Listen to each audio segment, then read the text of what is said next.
Yells. People always tell me stay in your lane, do your thing, but try to be different. I look at them and laugh like I ain't gon' change. I've been the same, plus I'm way too consistent. What's up, guys? It's X-Rays. Welcome to a new episode of Under the Knife Dissection.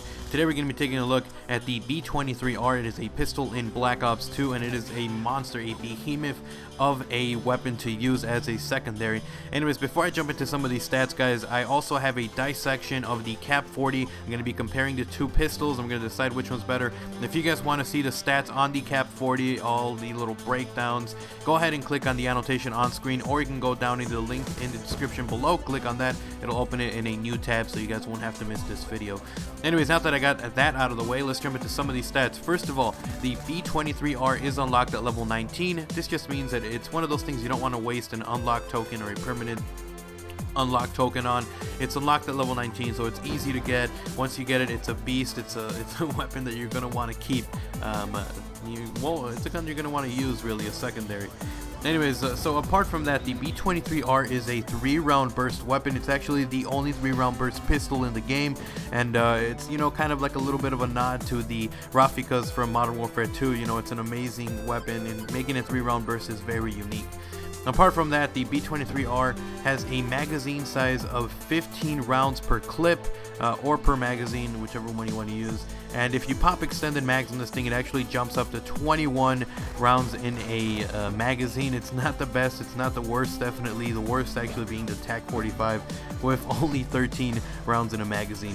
But anyway, so 15 with normal mags, and then if you pop extended mags on this thing, it's actually 21 rounds per magazine. Apart from that, the B23R has an insane amount of damage. It does 45 damage up close, and its drop off is all the way down to 19. It's a very steep drop off, but the max damage is insane, 45. It's actually tied with the Cap 40 as the most damaging pistol in Black Ops 2. The B23R shoots at 675 rounds per minute. It's definitely not the slowest. The slowest one is actually the Executioner. It shoots at 400. So it's not the slowest, but it's also a little slower than the max shooting or the fastest shooting pistol, which is the Cap 40.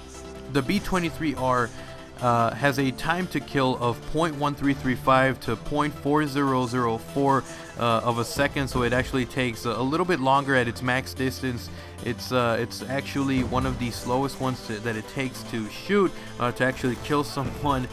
So don't be taking this thing to its max damage. You're only gonna ruin your chances of decreasing that time to kill. The B23R has a 3-shot kill range of 41 feet or 12.5 meters.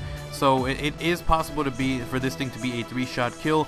Anyways, apart from that, you're looking at the chart on the screen. The B23R is a 3 to 6 shot weapon. Again, you don't want to be shooting someone from a distance. It's only going to, you know, lower the damage, and it's going to increase the amount of bullets that you have to put into someone to kill them. So stick to staying up close. The B23R has a 1.4 headshot multiplier, which is what it came with, but after a recent patch, it's actually been dropped down to a 1.0 headshot multiplier. That means that it was before possible to get 2 shots to kill, but now it's a 1.0, which basically means don't go for the head. There's no point in going for it. The B23R has low hip spread. Again, this is the same with most pistols apart from the Executioner, which actually has a wider kind of hip spread. So you can use this thing with damage. You don't really have to pop a laser sight on this thing. If you want to, go ahead, but there's really no need to waste a attachment on that.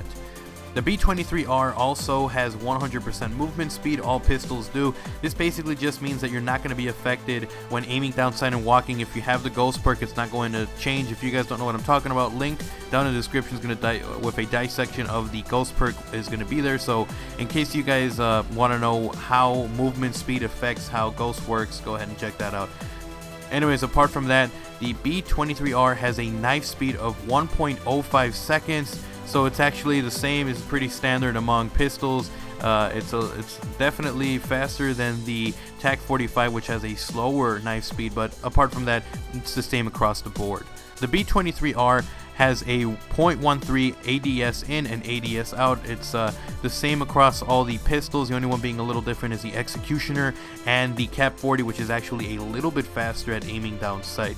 Again, pretty standard numbers, so nothing to see here really. The raise and drop time of the B23R is .28 and .32. So, you know, just it's a lot faster than assault rifles, SMGs. It's a pistol, so you're going to be pulling it up and pulling it down rather quickly. The B23R takes 1.62 seconds to reload if you have at least one bullet in the chamber, and if you were to reload cancel, it would drop down to 1.12, and if you are fully reloading, you went down to the last bullet and it goes through the full animation, it takes 1.8 seconds to reload, and if you reload cancel, it drops down to 1.18. The B23R also has very clear iron sights. This just means that you don't have to pop an optic or any kind of sight on this thing. As long as you just use the iron sight, it's going to be okay. You're not going to be trying to pop people from a distance, so don't waste an attachment on that. The B23R also has low recoil. What I mean by this is that if you are up close, you're not going to tell the difference. Apart from that, if you try to shoot someone from a distance, it would be medium recoil. If you were to continually burst this thing, it has medium recoil, but if you try to pop your shots, take your time, it's actually decent to low recoil. But again, it's a pistol that you don't want to take to you know, a really far distance or a really long gunfight, so don't do that. If you keep it up close, you won't even notice the recoil. Anyways, hope you guys enjoyed today's episode of Under the Knife Dissection. If you did, remember to slap a like on this video and a favorite if you really enjoyed it. And also, if you want to subscribe to my channel, youtube.com/OGXtras for more stats, more breakdowns and stuff, go ahead and subscribe. Also, leave a comment down below if you guys have a gun that you guys want me to dissect next. I need a pair of guns that I need to compare and break down, so leave them down in the comment section below. So if you have a couple of guns that you want me to break down, it can be a perk, a gun, a score streak, anything really, and I will dissect it. So anyways, hope you guys enjoyed. I'm Max, I'm out. Peace.